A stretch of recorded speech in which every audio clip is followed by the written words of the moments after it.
The Tragedy of Pudd'nhead Wilson, by Mark Twain. Chapter 18. Roxana Commands. Gratitude and treachery are merely the two extremities of the same procession.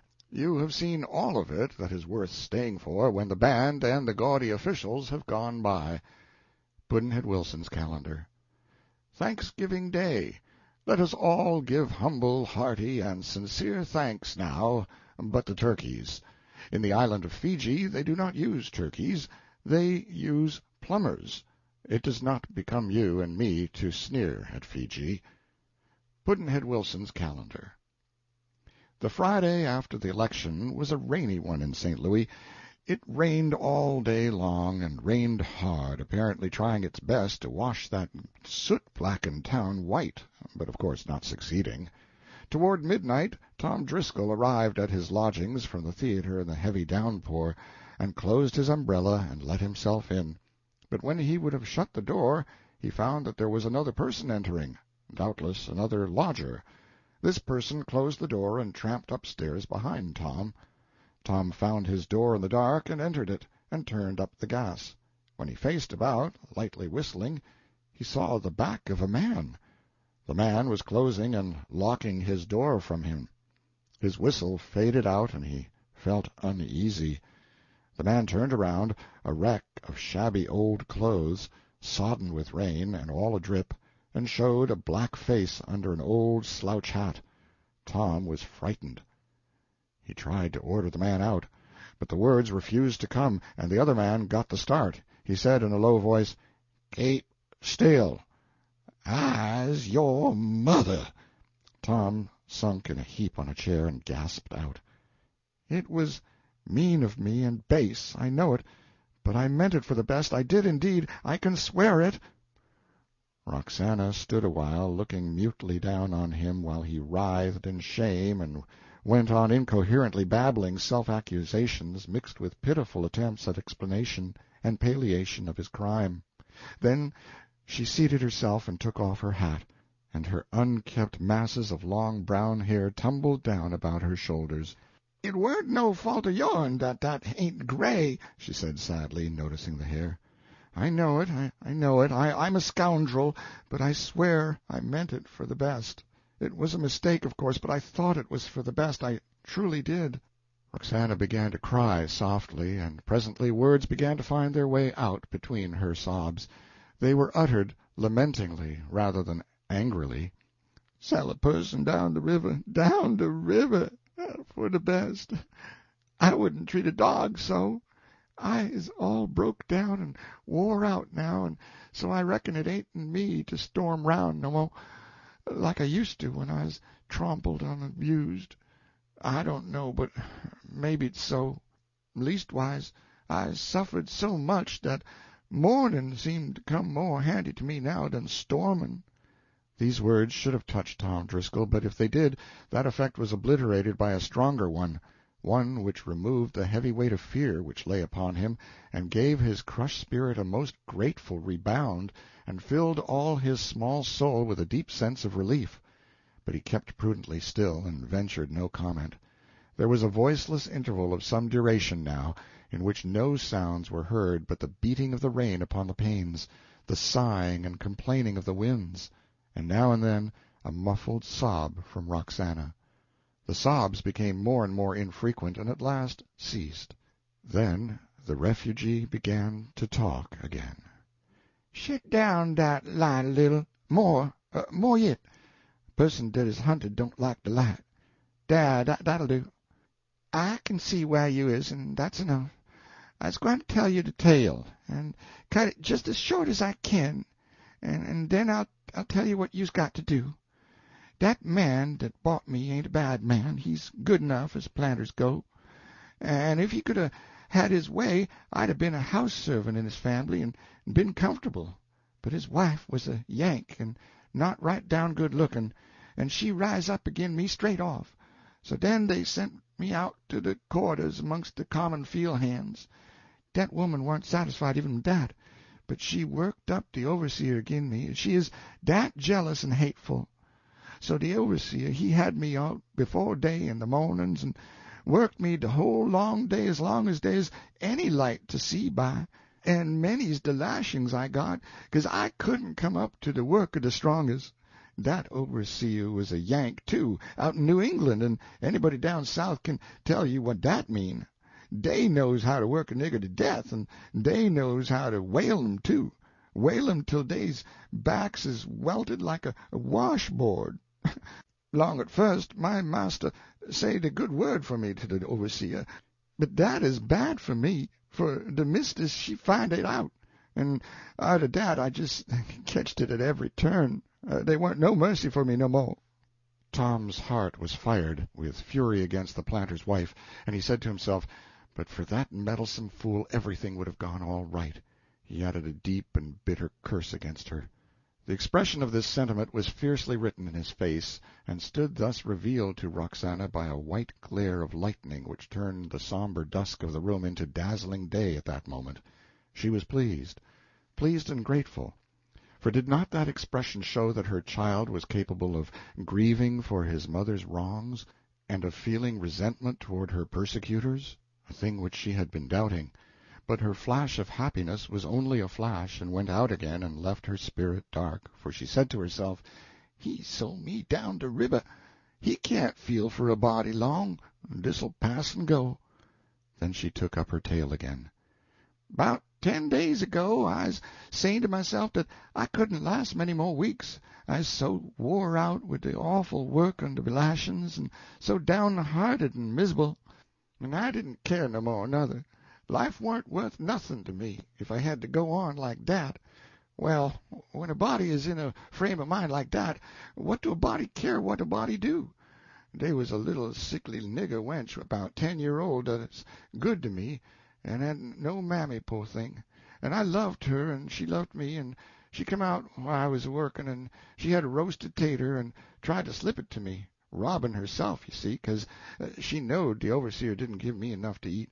And he ketched her at it, and give her a lick across the back wid his stick, which is as thick as a broom handle, and she drop, screamin' on the ground, and squirmin' and wallin' around in de dust like a spider that's got crippled. I couldn't stand it. All the hell fire that's ever in my heart flame up, and I snatched the stick out'n his hand and laid him flat. He laid de moanin' and cussin' and all out of his head, you know, and de niggers is plumb scared to death. They gathered round him to help him, and I jumped on his hoss and took out for the river as tight as I could go. I knowed what they would do with me. Soon as he got well, he would start in and work me to death if Massa let him, and if they didn't do dat, they'd sell me furder down the river, and that's the same thing, so I 'lowed to drown myself and git out of my troubles. It is gittin' toward dark. I was at the river in 2 minutes. Then I see a canoe, and I says, "Dey ain't no use to drown myself till I got to."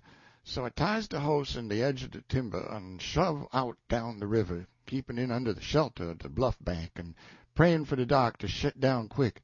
I had a powerful good start, 'cause de big house is 3 mile back from the river, and only de work mule to ride down, and only de niggers ride 'em, and dey warn't gwine to hurry, and dey'd give me all de chance they could.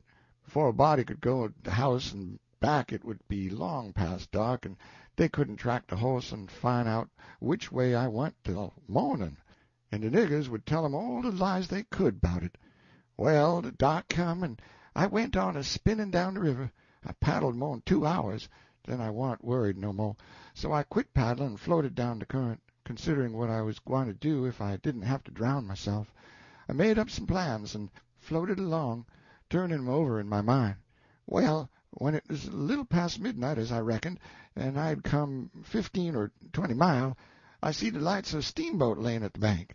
Why, they warn't no town and no wood yard, and pretty soon I ketched the shape of the chimbly tops ag'in the stars, and then, good gracious me, I most jumped out of my skin for joy. It is the Grand Mogul. I was chambermaid on her for 8 seasons in the Cincinnati and Orleans trade. I slid along past. Don't see nobody stirrin' nowhere. Hear 'em hammerin' away in the engine room. Then I knowed what the matter was. Some of the machinery's broke. I got ashore below de boat and turned the canoe loose. Then I goes along up, and dey's just one plank out. I stepped aboard the boat. It is powerful hot, Deckhands and roustabouts is sprawled around asleep on the forecastle. The second mate, Jim Bangs, he sot down to bits, but his head down asleep, 'cause that's the way the second mate stand the captain's watch. And the old watchman, Billy Hatch, he is a-nodding on the companionway, and I knowed 'em all. And land, but they did look good. I says to myself, I wish the old master'd come along now and try to take me, bless your heart. I's 'mong friends, I is. So I tromped right along amongst 'em, and went up on the biler deck, and way back aft to the ladies' cabin guard, and sot down dah in the same cheer that's I'd sot in most 100 million times, I reckon. And it is just home again, I tell you. In 'bout an hour I heard the ready bell jingle, and then the racket begin. Pretty soon I heard the gong strike. Set her back on the outside, I says to myself. I reckon I knows that music. I heard the gong again. Come ahead on the inside, I says. Gong again. Stop the outside. Gong again. Come ahead on the outside. Now's we pinted for St. Louis, and I's outer the woods, and ain't got to drown myself at all. I knowed the Mogul is in the St. Louis trade now, you see, and it is just fair daylight when we passed our plantation, and I seen the gang of niggers and white folks hunting up and down the shoal and troubling theyselves a good deal about me, but I warn't troubling myself none about them.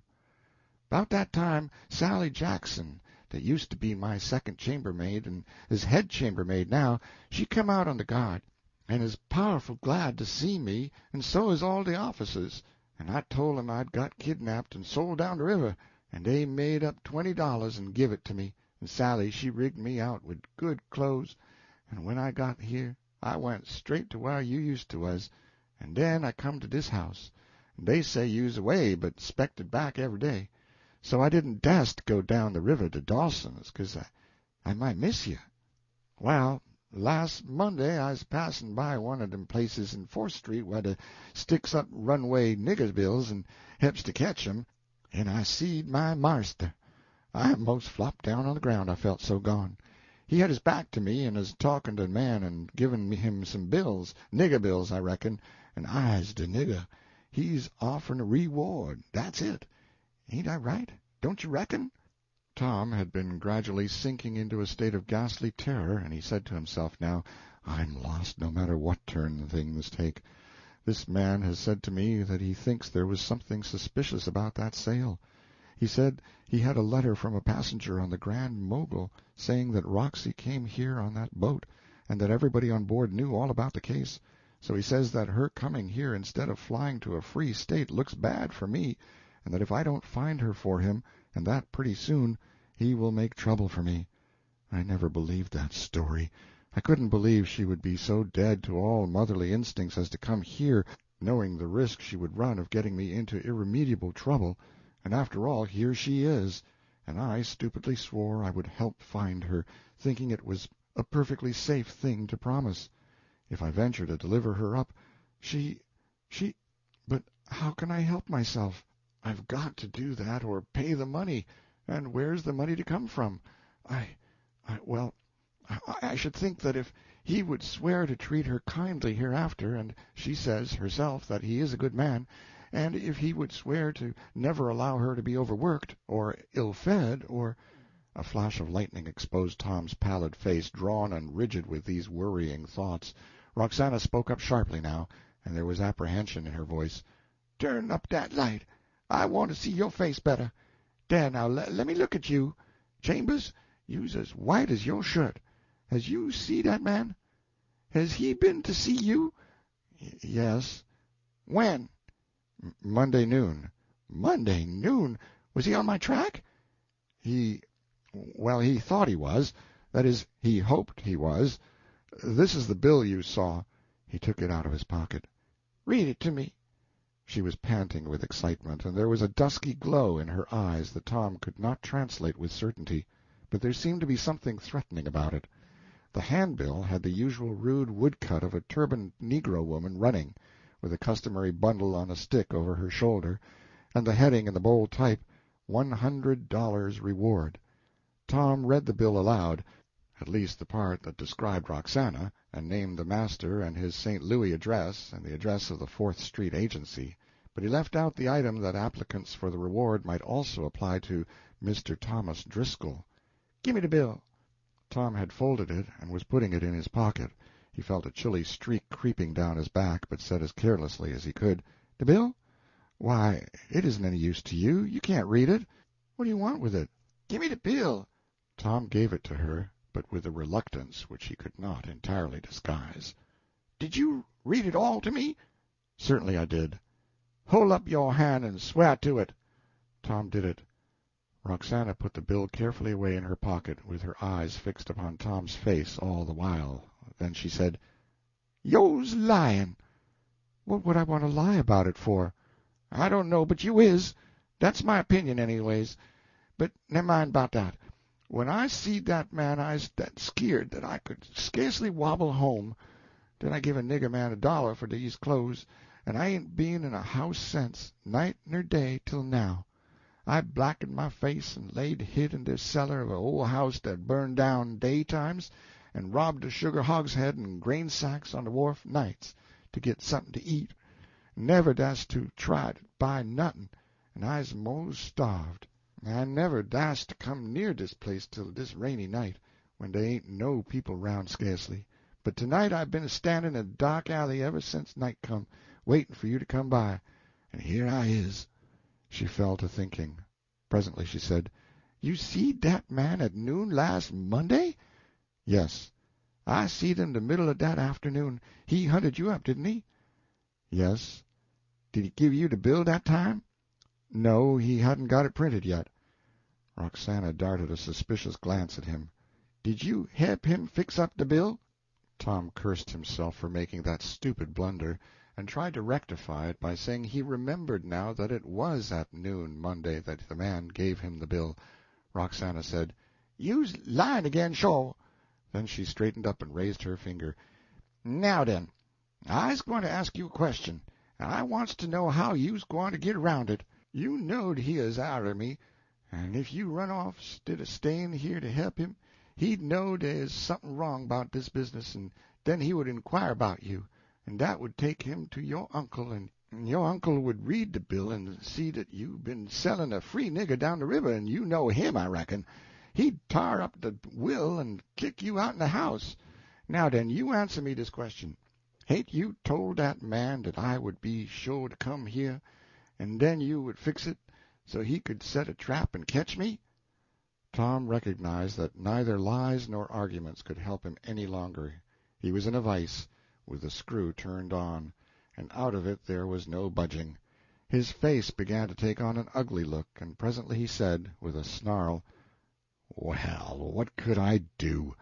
You see yourself that I was in his grip and couldn't get out." Roxy scorched him with a scornful gaze awhile, then she said, "What could you do? You could be Judas to your own mother to save your worthless hide. Would anybody believe it? No, a dog couldn't. You was the low-downest, orneriest hound that was ever pupped into this world, and I's responsible for it," and she spat on him. He made no effort to resent it. Roxy reflected a moment, then she said, "Now, I'll tell you what you's gwine to do. You's gwine to give that man the money that you's got laid up, and make him wait till you can go to judge and get the rest and buy me free again." "Thunder, what are you thinking of? Go and ask him for $300 and odd? What would I tell him I want it for, pray?" Roxy's answer was delivered in a serene and level voice. "You'll tell him you's sold me to pay your gambling debts, and that you lied to me and was a villain, and that I requires you to get that money and buy me back again." "Why, you've gone stark mad. He would tear the will to shreds in a minute. Don't you know that?" "Yes, I does." "Then you don't believe I'm idiot enough to go to him, do you?" "I don't believe nothing 'bout it. I knows you's a-going. I knows it 'cause you knows that if you don't raise dat money I'll go to him myself, and then he'll sell you down the river, and you can see how you like it." Tom rose, trembling and excited, and there was an evil light in his eye. He strode to the door and said he must go out of this suffocating place for a moment and clear his brain in the fresh air, so he could determine what to do. The door wouldn't open.